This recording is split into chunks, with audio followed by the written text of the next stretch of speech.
علیہ وسلم نے جو کام بتایا وہ کام شریعت ہے. اس کے علاوہ جو کام چاہے یہ بتائے یا کوئی اور دنیا کا آدمی بتائے، چاہے کتنا ہی پہنچا ہوا کیوں نہ ہو، کتنا ہی فضیلت والا کیوں نہ ہو، وہ کام شریعت بن نہیں سکتا. برکت کے لیے، حاجت پوری کرنے کے لیے، مراد پوری کرنے کے لیے اگر ہم یہ کرتے ہیں اور یہ سوچتے ہیں، جعفر صادق نے کہا ایک عورت نے کیا، اس کی حاجت پوری بھی ہو گئی ہے. ہو سکتا ہے شیطان نے ایسا وسوسہ ڈال دیا ہو، دیکھو تمہاری یہ تمنا تینوں پوری ہو گئی، کس وجہ سے؟ یہ کام کرنے کی وجہ سے، تو چلو رواج بن گیا. لیکن شریعت نہیں بن سکتا. شریعت اسی وقت بن سکتا ہے جبکہ اس کام کو نبی نے بتایا ہو یا کیا ہو یا نبی کے سامنے صحابہ نے کیا ہو. اور تیسری بات، یہ واقعہ اس لیے بھی غلط ہے کہ یہ واقعہ شیعہ کی طرف سے آیا ہے. کتنے لوگ ہیں اس مجلس میں، مسجد میں بیٹھے ہوئے ہیں جو شیعہ کو مسلمان سمجھتے ہیں؟ آپ بتا سکتے ہیں آپ لوگ؟ ایک بھی انسان یا جتنے بھی مسلمان بیٹھے، ایک بھی مسلمان شیعہ کو مسلمان نہیں سمجھتا ہوگا. کیوں؟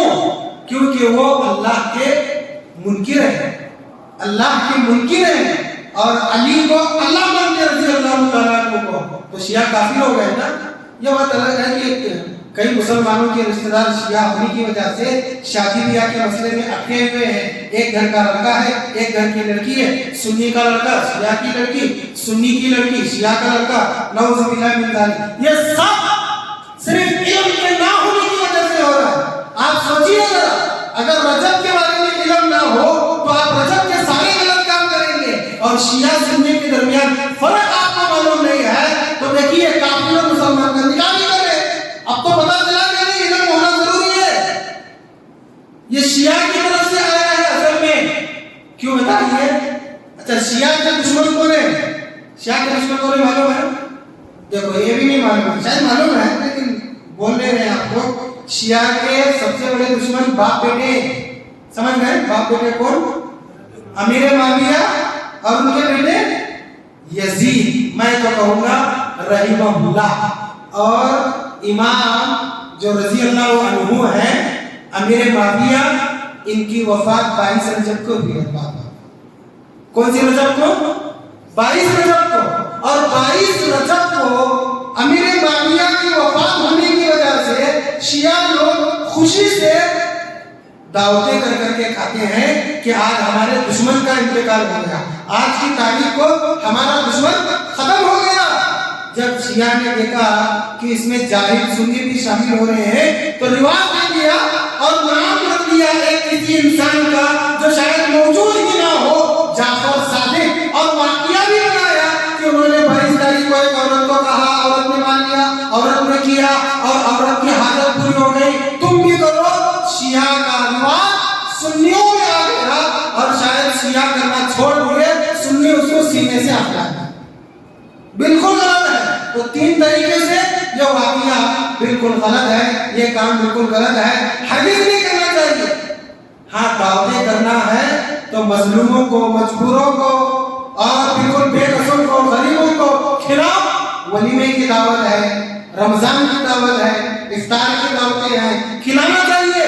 لیکن اس نام سے، رجب کے کنڈے کے نام سے ایک بھی حدیث رجب کے مہینے میں، چاہے وہ مبارک بادی کے نام پر کیوں نہ ہو، چاہے وہ دعا پڑھنے کے نام پر کیوں نہ ہو، چاہے وہ نماز پڑھنے کے نام پر کیوں نہ ہو، چاہے وہ روزے رکھنے کے نام پر کیوں نہ ہو، چاہے وہ اس طریقے کی دعوتیں کرنے کے نام پر کیوں نہ ہو، ایک بھی حدیث صحیح سند سے ثابت بالکل نہیں ہے. جب نہیں ہے تو یہ شریعت نہیں ہے، اور جب شریعت نہیں ہے تو یہ بدعت ہوا. اور بدعت کے بارے میں نبی نے فرمایا تھا کل محدثۃ بدعہ، دین کے نام پر ہر نیا کام بدعت ہے. وکل بدعۃ ضلالہ، اور یہ بدعت انسان کو سیدھے راستے سے بھٹکا دیتا ہے. وکل ضلالۃ فی النار، اور انسان بھٹک کر سیدھا آگ میں چلا جاتا ہے. لہذا ہمیں اس تعلق سے علم حاصل کرنا ضروری ہے اور علم حاصل کر کے صحیح کام کرنا اور غلط کام کو ترک کر دینا چاہیے۔ آخر میں اللہ سے دعا کرتا ہوں کہ اللہ تبارک و تعالیٰ ہمیں ہمیشہ ہر کام صحیح سنت اور شریعت کے مطابق کرنے کی توفیق عطا فرما۔ اللہ جیتے جی توحید کو تھامنے کی توفیق عطا فرما، سنت کو تھامنے کی توفیق عطا فرما۔ اللہ توحید اور سنت کی مخالف جتنی بھی باتیں اور جتنے بھی کام ہیں اللہ ان تمام سے ہمارے دامن کو ہمیں بچا لینے کی توفیق عطا فرما۔ جب تک زندہ رہے ایمان و اسلام کی حالت میں زندہ رہے، جب ہمارا خاتمہ ہو تو اسلام پر ہمارا خاتمہ ہو، اور مرتے وقت اللہ تیرا توحید کا پیارا کلمہ لا الہ الا اللہ ہماری زبان سے جاری فرما۔ آمین وآخر دعوانا ان الحمد للہ رب العالمین۔